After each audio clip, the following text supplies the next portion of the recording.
పాలకొల్లుకి 2 సార్లు టీడీపీ వరుసగా రావడం జరిగింది, అది రామానాయుడు గారు. సో ఆయన వచ్చిన తర్వాత మీ పాలకొల్లు ప్రజలకు కానీ పాలకొల్లుకి కానీ ఏమైనా చేశారా? ఆయన వస్తే బాగుంటుంది అంటారా, లేదంటే వైసీపీ పార్టీ వస్తే బాగుంటుంది? రామానాయుడు గారు వస్తేనే బాగుంటుంది అనుకోండి. వాళ్ళు 2 సార్లు గెలిచారు కదా, 3 సారి మంచి కరోనా టైంలో కూడా ఇంటింటికి వెళ్ళి వాళ్ళ యోగక్షేమాలు తెలుసుకొని వాళ్ళకి సాయం చేశారండి. అంటే కరోనా టైంలో మీ ఇంటి పక్క వాళ్ళకి వస్తేనే తలుపులేసిన దాకున్న వాళ్ళు. అవునండి. అవునా కదా? అవునండి. పక్క వాళ్ళం కూడా వెళ్ళి వాళ్ళం కాదండి, వాళ్ళు పరామర్శించడానికి కూడా లేదు. ఆయన అలా వచ్చి అండి అక్కడ బయట వాళ్ళ ఇంటి దగ్గర పైన గెస్ట్ హౌస్ లో ఉండి అయినా మరి ఇంటింటికి వచ్చి అర్ధరాత్రి ఏంటి నైట్ మామూలుగా ఎప్పుడైనా సరే వచ్చి పలకరించుకొని వాళ్ళకి ఆయన వంతు సాయం చేసేవారండి.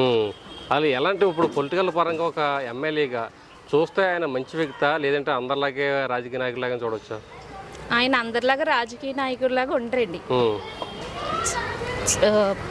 మామూలుగా మనం ఎప్పుడు వెళ్ళినా ఆయన్ని మామూలుగా రమ్మని మామూలుగానండి ఏమైనా సాయం కావాలన్నా చేస్తారండి.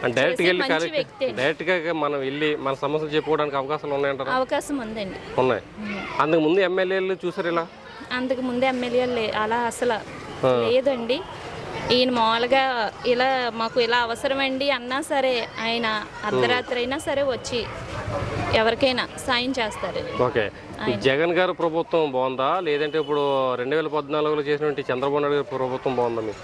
జగన్ గారి ప్రభుత్వం అయితే బాగోలేదండి. మొత్తం సరుకులతో సహా మామూలుగా కిరణాలు ఏంటి చాలా రేట్లు అయ్యి పెంచేసి చాలా ఘోరంగా ఉంది. ఓకే. మరి చంద్రబాబు నాయుడు ప్రభుత్వంలో ఉన్నప్పుడు ఎలా ఉండేది? చంద్రబాబు నాయుడు ప్రభుత్వం ఉన్నప్పుడు ఇప్పుడు మాట్లాడారు మా హస్బెండ్ అండి, తనకి పనులు కూడా ఉండేయండి. ఓకే. పనులు ఉండి అంత యాతన కూడా ఉండేది కదండి. ఇప్పుడైతే మాకు మామూలు చాలా ఇబ్బందిగా కూడా ఉంటుంది. సరుకులు కూడా చాలా రేట్ల మీద కొంచెం ఇప్పుడు ఉన్నటువంటి గ్యాస్ రేట్లు చూస్తే చాలా ఎక్కువ రేట్లు ఉన్నాయి. కానీ ఇప్పుడు ఉన్న పరిస్థితిని బట్టి 3 గ్యాస్ సిలిండర్ ఫ్రీగా ఇస్తానంటున్నారు. అవునండి. ఇచ్చేస్తారు. ఇప్పుడు ఉన్న వాళ్ళని ఇప్పుడు పేదవాళ్ళని నేను రిచ్ పర్సన్ చేస్తానని చెప్పి హామీ ఇస్తున్నారు. ఇవన్నీ జరుగుతాయి అంటారా? చంద్రబాబు నాయుడు ఆయన చెప్పారంటే కన్ఫామ్ గా చేస్తారండి. అవకాశాలు ఉంటాయంటారా? అవకాశాలు ఉంటాయండి. రామానాయుడు గారు దగ్గరుండి చేయిస్తారు కూడానండి. మాకు ఆయన మీద నమ్మకం ఉంది. ఓకే. ఓకే అమ్మ, థ్యాంక్ యూ.